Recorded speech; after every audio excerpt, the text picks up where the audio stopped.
I became a midwife kind of by accident. I was a labor delivery nurse for 9 years. Cried a lot at the beginning of those years at what I was seeing. Why did I become a midwife? I came to this work kind of in a roundabout way. I'm an ex-Peace Corp volunteer. In a very real way for me, midwifery means that I'm carrying something forward from the past. I'm the third generation midwife on my father's side of my family. Yeah, I've always known. I am a midwife. I am a midwife. I'm a midwife. I'm a midwife. I'm a midwife. I am a midwife. I am a midwife.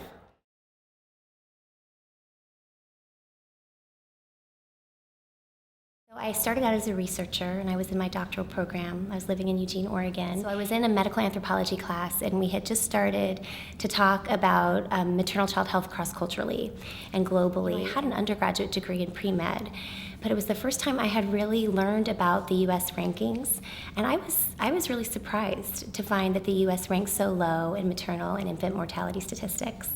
And then to find out that we spend so much money on healthcare and that most of the world uses midwives, it just kind of got me thinking. I was thinking, what if I went to midwifery school and collected data? I did participant observation as an anthropologist and then wrote about the U.S. home birth movement. I went to midwifery school all day Monday and all day Wednesday, and then I did my doctoral coursework all day Tuesday and Thursday. And then at night I would go to births. I apprenticed with some midwives in the Midwestern United States, and I went to my first birth with them. It was so amazing. It was so beautiful. It was Christmas Eve, actually, and there was snow falling outside, and they had candlelight, and it was just, I was so caught up in the moment that I never wrote a single field note down. I didn't record heart tones. I didn't do any of the things I was supposed to do. Spent the whole year apprenticing and went to about 120 births. And at the end of that time, I went back to start writing up my dissertation research, and that's when I realized, oh, this is going to be really hard to combine a researcher academic and a midwife. I mean, those are two full-time jobs. I kind of put it on the back burner for a little while, but then some professors and grad students in my department started having babies and asking me to be their midwife, and at some point I realized I was just kind of doing both of those things. And then once I finished my dissertation and went out onto the job market, I actually was lucky enough to get hired at Oregon State University, where part of my hiring was the agreement that I would stay a midwife.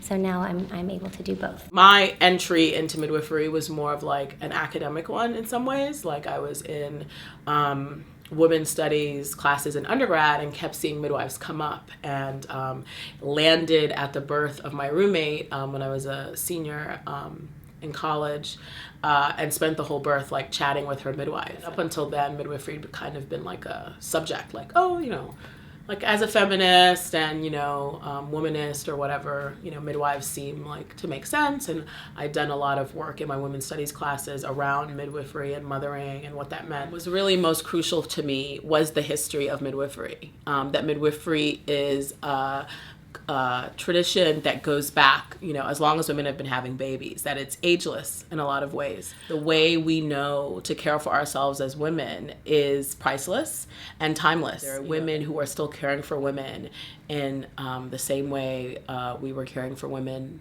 thousands of years ago.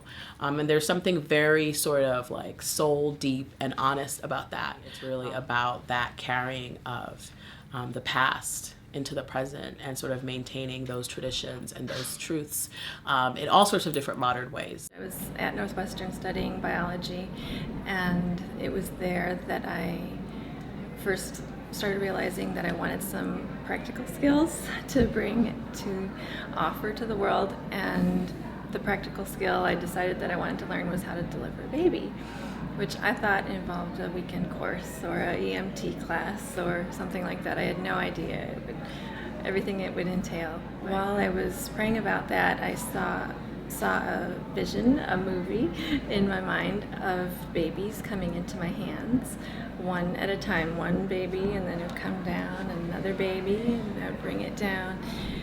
And I was just watching this movie, and then I felt like God said to me, "You will deliver the next generation."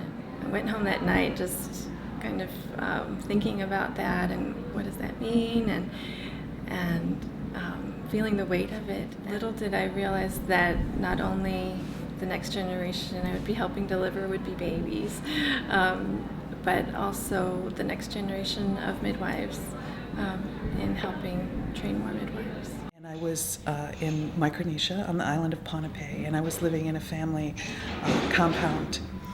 And there was the mother, the father, the 10 children of various ages, and some of them had spouses and children, and a grandfather and an aunt in the family who happened to be the village midwife. The women were helping this woman who was pregnant in our family to have her baby. So I walked into this scene and went, oh, I'm so sorry, and tried to back myself out of the door. And the aunt midwife in the family said, oh, no, you come over here, you sit down right next to me. And so that was the very first birth that I saw. That experience of being immersed in a culture that valued the midwife, breastfeeding, family bed, changed my perspective on birth and what it means to be a mother. I'm a midwife because I believe women deserve attention and care and nurturing, and to have a circle of loving support. I'm a midwife because when I became a mother, it was really difficult to find midwifery care. When I was 23 years old, I wanted to have my baby at home the way I was born at home. And my grandmother delivered me in her big white iron bed in her farmhouse on the Akwesasne Mohawk Reservation in northern New York State, right on the US-Canadian border. Right now, I reside in Washington, D.C., where I work on policies in environmental reproductive health. I'm at the tail end of about a 30-year investment of time and training and education and political work around that aspect of our sovereignty for Native people that has to do with control of production and reproduction, meaning not only the production of the next generation, but the reproduction of culture, of knowledge, of women's ways of knowing. My 15-year-old was pregnant. It was 1977. And when I found out she was pregnant, it brought back memories of her birth that I had suppressed. Back in those days, every first-time mother had a spinal anesthesia, 2 huge episiotomies, and they still ended up pulling her out with forceps. They had me sitting on her head to give me this spinal that nobody even discussed with me, didn't ask me if I wanted it. So it turned out to be this horrible experience that I buried. My goddaughter was 19, going on 12, and she was pregnant. So I ended up with 2 pregnant teenagers.